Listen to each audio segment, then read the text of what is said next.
a todos, mi nombre es Luciano Mieres, trabajo en la experimental del INTA Reconquista, en el norte de la provincia de Santa Fe. Voy a comentarles algunas experiencias que estamos realizando con cultivo de servicio, crotalaria y otros. Y bueno, le queda mi contacto aquí abajo, el correo electrónico, y quiero dar un agradecimiento a los organizadores y a los proyectos que desde INTA bancan un poco desde lo metodológico y también desde lo presupuestario las actividades que estamos llevando adelante. Voy a mostrarles algunas características de los suelos del norte de Santa Fe. Son suelos argidoles y argialboles. Conviven estos dos tipos de suelos, son por lo general franco-limosos en superficie y poseen baja materia orgánica o niveles más bajos que en la pampa húmeda. Y son arcillosos en profundidad, lo que le da su característica de tener por ahí drenajes imperfectos. Esto domina mucho la escena aquí en nuestra zona, en el norte de la provincia de Santa Fe, un poco más en la zona noreste. Bueno, los bajos contenidos de materia orgánica también son variables de acuerdo a la zona. Como ustedes pueden ver, la zona noreste, que es la más antigua desde el punto de vista de la cantidad de años, es la que menos contenido de materia orgánica presenta.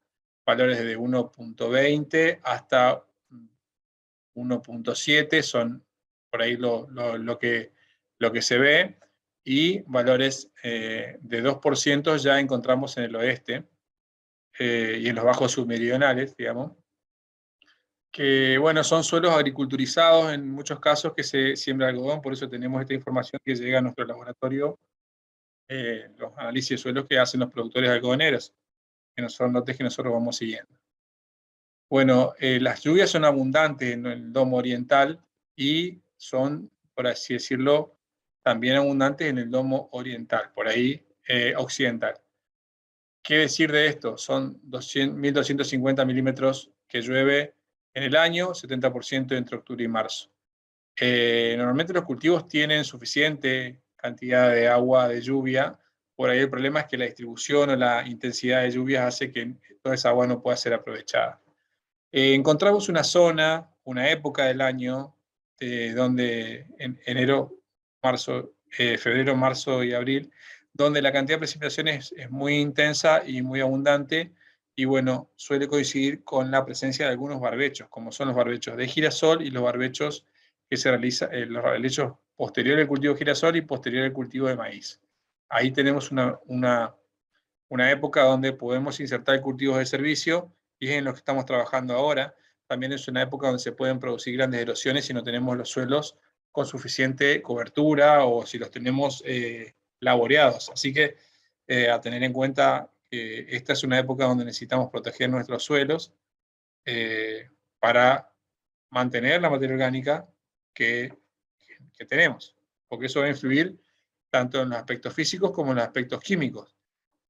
Así que nuestra rotación típica o secuencia típica aquí es barbecho, girasol, barbecho, trigo, soja. O sea, esa es la secuencia típica. Domina, el 75% de la superficie se siembra con esta secuencia, y bueno, presenta baja eficiencia desde el punto de vista del agua que ocupa, el 53% del agua es ocupada y los otros no. Después, la cantidad de tiempo que está cubierta con algo verde es el 55%, genera baja cantidad de rastrojos, en fin, baja cantidad de raíces, y bueno, la productividad en granos que otorgan no es tan elevada tampoco. Así que nosotros tratamos de cambiar un poco esta secuencia, y aquí lo que proponemos es diversificarla, tratar de incluir el cultivo de maíz luego del cultivo de girasol, para aportar más, ¿no es cierto?, rastrojos.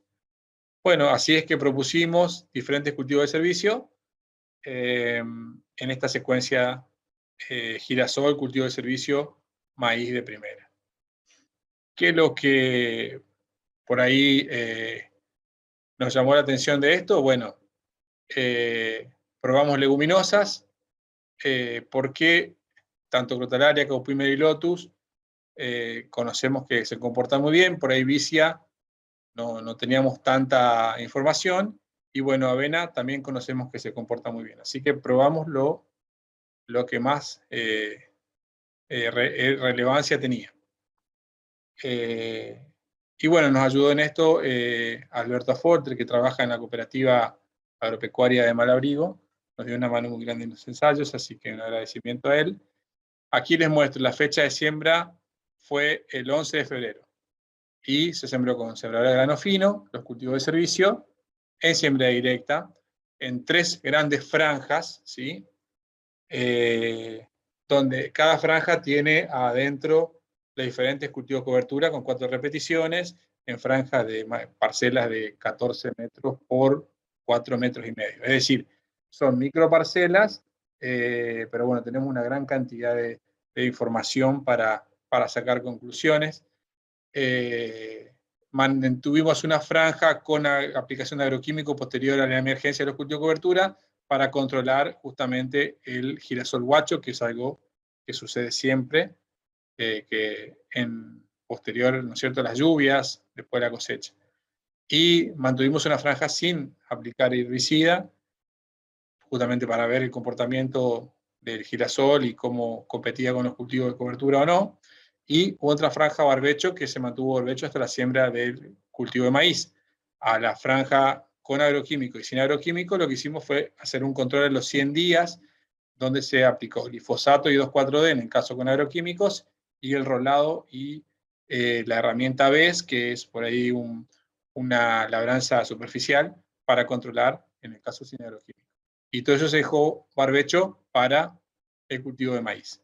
Bueno, aquí los primeros resultados. Las plantas logradas, ¿qué es lo que más destacamos? Tanto con o sin agroquímico, Melilotus avenicrotalaria se destacan por tener más implantación más rápida y más densa, ¿sí? Respecto de Vicia y de Caupi, que es más lenta la implantación. Sabemos que a Vicia la estamos poniendo en un momento donde no es, febrero no es su, digamos, su mes más agradable, hay altas temperaturas todavía.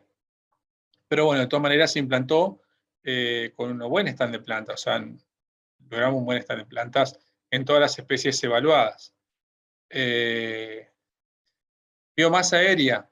Bueno, aquí nosotros, les tengo que aclarar, hicimos 4 cortes, pero el ensayo, en realidad, aquí, después de los 100 días, después del segundo corte, el que evaluamos, se hizo la aplicación del tratamiento de control, de corte. ¿Sí? Nosotros en pequeñas franjas que dejamos dentro de las parcelas seguimos evaluando la materia seca, por eso podemos presentar estas curvas en el caso de la materia seca con aplicaciones de agroquímicos, las cultivos de cobertura. ¿Qué es lo que se destaca? Que Crotalaria y Caupi, tanto los 100 como los 125 días, son los que más materia seca generaron, entre 4.000 kilos de materia seca y 5.000 kilogramos de materia seca, tanto en 100 como 125 días. Y bueno, por debajo está tanto el Melilotus como la avena en kilogramos de materia seca, ¿sí? Se destaca también que Melilotus a 150 días desde la siembra presenta como una curva ascendente y sigue creciendo, mientras que, por ejemplo, Caupi decrece abruptamente por el efecto de las heladas y los demás cultivos decrecen, pero no tanto, ¿sí? Bueno, ahí puede verse una imagen, cómo está el Melilotus en siembra de febrero, que no es tampoco una fecha típica para el Melilotus, pero se puede lograr y producir semillas. En julio ya hay semillas, digamos, para la cosecha. Así que es una alternativa interesante para seguir explorando. De todas maneras, si es por la cantidad de materia seca generada, claramente Crotalaria se destaca como también Caupi. En fin, la intercepción de la radiación, como pueden ver, Crotalaria y Melilotus se destacan en los porcentajes de intercepción respecto a todos los tratamientos. El mix siempre, digamos, tiene particularidades de varios cultivos, entonces está entre medio siempre, pero bueno, se destacan estos dos. Sigo con la información, porque es muy resumen lo que quiero mostrar. El consumo hídrico se destaca, ¿no es cierto?, la eficiencia de uso de agua que logró tanto Caupi como Crotalaria también. o sea, a los 100 días son los cultivos que más materia seca, materia seca generaron. Entonces, por lo tanto, la evapotranspiración de cultivos, si bien hubo diferencias, fue bastante parecida. Entonces, bueno, los cultivos que menos materia seca produjeron fueron los que tuvieron menos eficiencia. Claramente, Vicia y Melilotus, que a los 100 días tenían baja cantidad de materia seca, son los que menos eficiencia de uso de agua presentaron. Bueno, después ustedes pueden ver dos imágenes. La siembra del maíz a la derecha, perdón, a la izquierda, y el maíz ya previo a la ocurrencia de estreses hídricos muy importantes que sucedieron en este año seco. Como ustedes pueden ver, nosotros sembramos en agosto el maíz. Previo a la siembra hubo déficit hídrico, ¿sí? Menos precipitación que lo normal. Y posterior a la siembra y el nacimiento del establecimiento, en octubre y noviembre tuvieron 100 milímetros menos, justo cuando coincide con el periodo crítico del cultivo. Por lo tanto, eso alteró los resultados y no podemos sacar grandes conclusiones, pero sí podemos mostrarle algunas cosas. Por ejemplo, ante años muy secos, esto obviamente lo paga el rendimiento. Como ustedes pueden ver, aquí hay todos los tratamientos con sus rendimientos, no superan los 2.000 kilos de materia de rendimiento. Y bueno, nosotros evaluamos tanto el maíz híbrido como el maíz variedad, y ahí encontramos algunas diferencias. Es decir, el maíz híbrido, en las parcelas que aplicamos agroquímico, rindió más que respecto a las parcelas que aplicamos sin agroquímicos, ¿sí? Cuando usamos maíz variedad, estas diferencias no se presentaron, es decir, fueron más similares los rendimientos, aunque levemente más bajos. Y respecto al barbecho, bueno, todos los cultivos de servicio que nosotros evaluamos estuvieron un poquito por debajo. De todas maneras, como vemos, hasta el rendimiento en el barbecho se afectó. Bueno, pasamos a otra campaña, la campaña siguiente. Evaluamos, ¿no es cierto?, macroparcelas que nosotros hicimos para semillero. Hicimos evaluaciones en lugares para seguir siguiendo el cultivo. ¿Qué es lo que nos encontramos? En siembras de 22 de enero, un poquito más temprano que el ensayo anterior, luego del cultivo de girasol, encontramos esto, que Crotalaria juncia es mucho más vigorosa, tiene, bueno, obviamente una sola hoja, un solo foliolo por hoja. Crotalaria ocholeuca tiene 3 foliolos por hoja, 3 foliolos por hoja y, bueno, un ciclo más largo, ¿sí? Bueno, eso como principal característica, además de que sabemos que Crotalaria juncia no se consigue semilla importada, y Crotalaria ocholeuca cuesta conseguir semilla, todavía no hay gran disponibilidad de semilla en el mercado. Pero bueno, tuvimos la posibilidad de hacer semilla propia y proponer ensayos como los que le estamos comentando. A los 90 días, digamos, claramente las mayores diferencias que ustedes pueden ver es en la floración, se dio hasta los 52 días en el caso de juncia y a los 90 días en el caso de ocholeuca. Ocholeuca tiene más altura, tiene similar materia seca, pero más contenido de hoja. Las dos están cerca de los 4.000 kilogramos de materia seca a los 90 días, pero tiene mucho más materia verde, ¿sí?, en el caso de ocholeuca. Es decir, a los 90 días, 100 días, podemos lograr 4.000, 4.500 kilos de materia seca, cortarla y ir a un cultivo subsiguiente previo a un barbecho. Estamos hablando del 20 de abril, una buena época para barbechar. A los 125 días, si quisiéramos dejar más el cultivo, logramos obviamente ya en Crotalaria ocholeuca grandes volúmenes de materia seca importantes, 7.300 kilogramos de materia seca, y de materia verde mucho más importantes que en Crotalaria juncia, que ya está en su estado reproductivo pleno y ya está, digamos, generando semillas y pierde hojas, ¿sí? Ya, bueno, a cosecha de las semillas, Crotalaria es indehiscente, pero por ahí el viento puede tumbar la chaucha. Encontramos producciones de semilla en Crotalaria juncia de 4.450 kilogramos de semilla por hectárea, y de ocholeuca 250 kilogramos de semilla por hectárea. De todas maneras, ocholeuca tiene una densidad de implantación para sembrarla mucho más baja y una semilla mucho más chica. Por lo tanto, esos 250 kilogramos de semilla, desde el punto de vista de la siembra, rinden también una cierta cantidad de hectáreas importantes. No sé si me explico, pero bueno, la idea es que al ser semilla más chica también es lógico que el rendimiento sea menor. Bueno, ambas muy buen comportamiento al rolado. En el caso de Juncia, no tan bueno como 8 leuca. Esto es 8 leuca con un rolo triturador de girasol. Para las cañas de girasol se utiliza esto.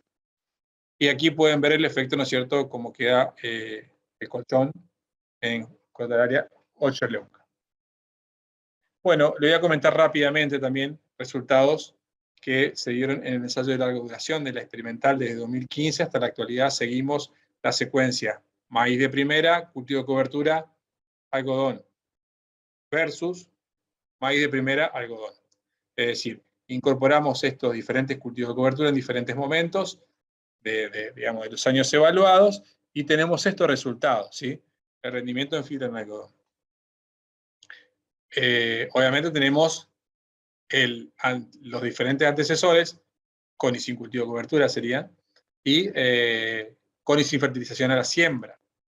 Y tuvimos diferencias significativas cuando hacemos el análisis de todas las campañas conjuntas, campaña por campaña también. De todas maneras, son resultados que ustedes pueden visitar a partir de marzo, van a estar en esa link. Y bueno, aquí hay unas imágenes del ensayo, ¿no es cierto? Los caupís sembrados en el rastrojo de maíz. Posterior a eso, ¿no es cierto?, que se genera un volumen de materia seca importante, se siembra el cultivo de algodón. Y bueno, ¿qué es lo que sucedió? Caupí y Crotalaria aumentaron los nitratos de suelo un 11%. Estos fueron los únicos cultivos leguminosos que nosotros sembramos, ¿sí? Esa cantidad de nitrógeno que aportó el cultivo de cobertura no fue suficiente para el cultivo de algodón. Es decir, ¿cómo nos dimos cuenta de esto? Porque cuando fertilizamos a la siembra, el rendimiento de algodón se incrementó más. Es decir, el tratamiento cultivo de cobertura más 100 kilofosfato de amónico fue lo que mejor funcionó en el promedio de los años. En definitiva, es posible incorporar el cultivo de servicio y es posible cambiar las rotaciones. Ustedes están viendo una rotación totalmente nueva y distinta a lo que domina en nuestra región y presenta una buena rentabilidad. Tanto maíz como algodón pueden hacerse de forma más sustentable con este tipo de prácticas. Así que, bueno, eso fue todo en este caso, en este ensayo. Les voy a comentar cosas que estamos haciendo. En este caso con el CREA Norte Santa Fe, estamos en este ensayo que evalúa trigo sarraceno, Crotalaria juncia, Crotalaria 8 leuca y protomún, entre medio de estos dos cultivos, girasol y trigo. Es decir, los insertamos ahí y los cortamos a los 100 días, como les comenté, el ensayo que nosotros habíamos hecho en microparcelas. Esto es en macroparcelas. Y ya, bueno, obviamente estamos desarrollando en forma conjunta. Así que, bueno, en algún momento podremos conocer estos resultados y que seguramente son muy satisfactorios porque todos son cultivos que ya están bastante probados. Pero ahora estamos integrando nuestros trabajos, así que, bueno, eso es todo por ahora. Quiero presentarles a los diferentes colaboradores e integrantes de mi equipo también de manejo de cultivos en la experimental. A todos ellos un agradecimiento. Hay extensionistas, hay investigadores, hay representantes de diferentes instituciones o cooperativas que trabajamos juntos. Así que todos trabajando en pos de los cultivos de servicio y de la sustentabilidad de la agricultura a futuro. Así que un saludo y un gusto para mí haber podido presentar estos resultados. Saludos a todos.